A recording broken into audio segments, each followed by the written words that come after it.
is the lovely bridge that you come across when you're entering Pamplona.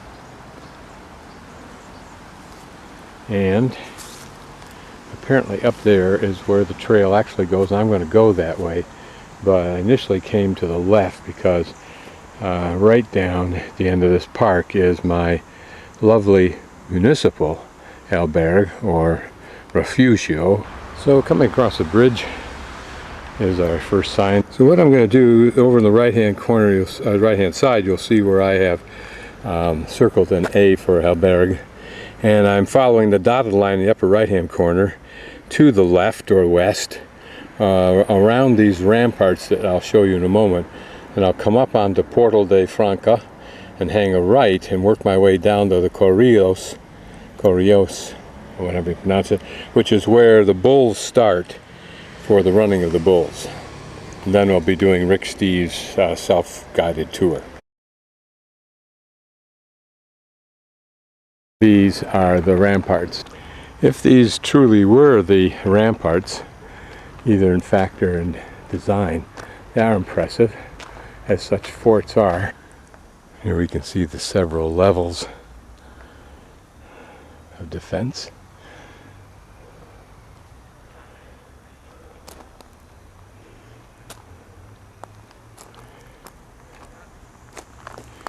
As we work our way farther up, not only the Camino de Santiago trail, but up into the city itself.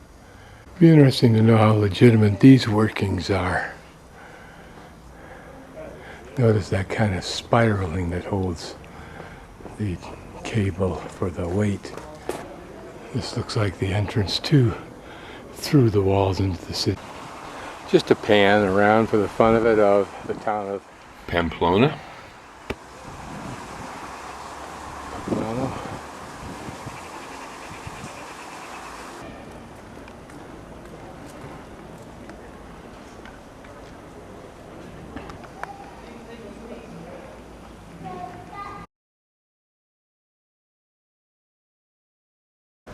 Mercado Publica, supermarket for all intents and purposes. Individual stalls down below in this covered mercado. The smell of fish and meat. And fish is all around the perimeter down there. Cheese and meat there. I think this is the church of San Antonio Nino or San Fermin. Certainly that is new. I'm standing in what looks like a dual or a two-part Plaza de Saturnino, and this upper part here, I'll just pan so you can see the pretty buildings.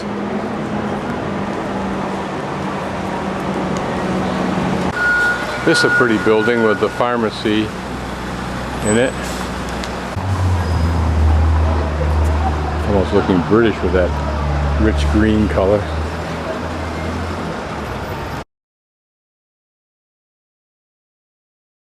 Yeah, the running of the bulls starts somewhere down there where there are corrals, or used to be corrals, and for about a week, I think, at 8 o'clock every morning, they run the bulls from down there up here, Santo Domingo Road, to the bull ring itself for the daily slaughter. So Enciniero is the pathway of the bulls, or something like that. But anyway, moments before the start, the runners sing to San Fermin 3 times to ask for his blessing and protection. So dumbasses use God, as they usually do, as an insurance policy against their own stupidity. Not altogether unheard of. Pretty looking streets. As to the buildings, this was a tight and narrow place with not much room available for development. So to orientate ourselves, the bulls come flying right up there. They probably barricaded on the left side of the plaza, and then they come flying down this street right here. This is where it starts to get dicey because it's narrow. There's no places to escape, and the bulls aren't stopping. I love these balconies, particularly when they're old and funky like that. The most beautiful ones I think I saw, beautifully carved, were in Cusco. They exit that narrow street that we just came down. I'm at the end of it. And then they go in that alley to the right, which is not an alley at all. It's Estafada Street. And this intersection is called La Curva de la Estafeta. And there you can see the bulls. Perhaps getting ready to make this very tight turn, which then takes them down this street, which is Estafeta.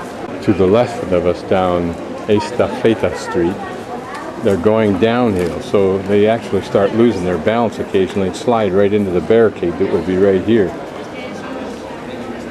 But once they gain their balance, after having turned onto this street, Estafeta Street, they charge down at full bore, and this is the narrow street that there is no escape from, so you got a problem. Just taking a closer look at these buildings, what so often is the case, it's the upper stories, if not the very upper stories, that are often the most interesting. And look at the variety of the railings or balustrades or whatever, how you pronounce that. Look at the one up on top there. Let's go take a closer look at that one. Or those, rather, I should say. Not particularly dramatic, pretty in the simplicity of its lines, but its color is rather blasé. Looks like it's completely new or restored.